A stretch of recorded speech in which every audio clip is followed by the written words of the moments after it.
This is my Taro 650 wind profiling drone. It's 15-inch quad Ardupilot running on a Cube Pilot flight controller. It's got ADS-B for detecting air traffic, which we'll actively avoid.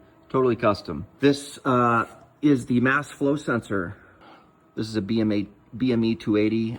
It detects air pressure, temperature, humidity, and the mass flow sensor is connected to this 3D printed cone. It's got a 15,000 milliamp hour lithium ion battery and a 4 series 3 parallel configuration, which I spot welded myself.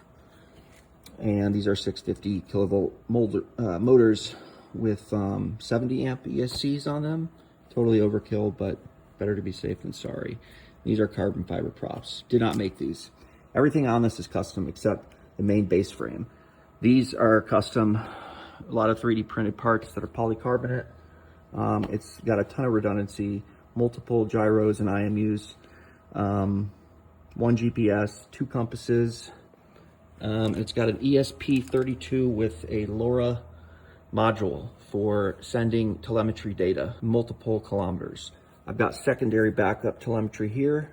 I don't really know what protocol that runs in, but this is the one that sends it to my device. I've got the primary right here, which is also custom 3D printed and whatnot. It allows me to adjust the settings and start and stop missions from here.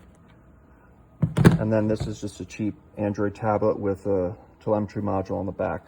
So obviously the best part about this is totally autonomous. Doesn't require me to use a transmitter controller at all. In fact, I don't even have to connect one. It'll fly on its own. And the other thing is, for collecting wind data, it's important that for accurate wind data, that this cone faces the wind, and to fight wind, the drone has to tilt into the wind. The mast is to keep it away from prop wash vortices.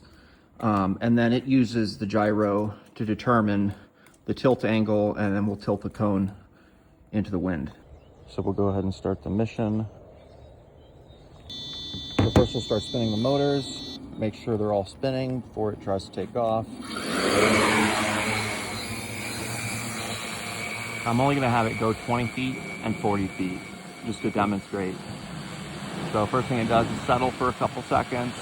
Once it's stable, it does a full 360-degree rotation. So it uses attitude data, which is pitch and roll. And depending on which direction it pitches the most, that's how it knows which way the wind is coming from. So it's done one full rotation and it's determined the wind direction, and now it's turning towards the wind. And then it will hover there in place for 10 seconds or however long I designate and collect wind sensor data before continuing.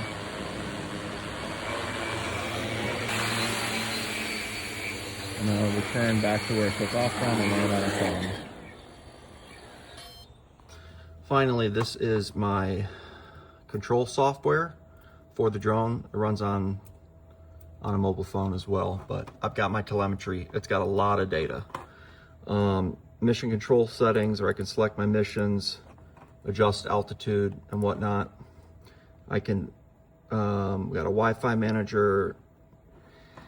I can set telemetry rates, logging rates, servo settings, wind sensor calibration. I can adjust the interval at which the telemetry logs.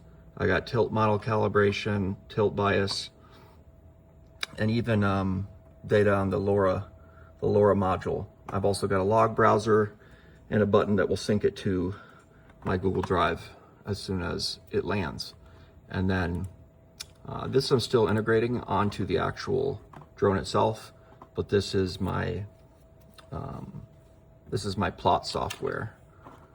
So I can view the missions data, and like this shows wind speed, altitude versus the wind speed. I can adjust the scale and whatnot. This is the vertical wind shear profile. Wind direction versus altitude.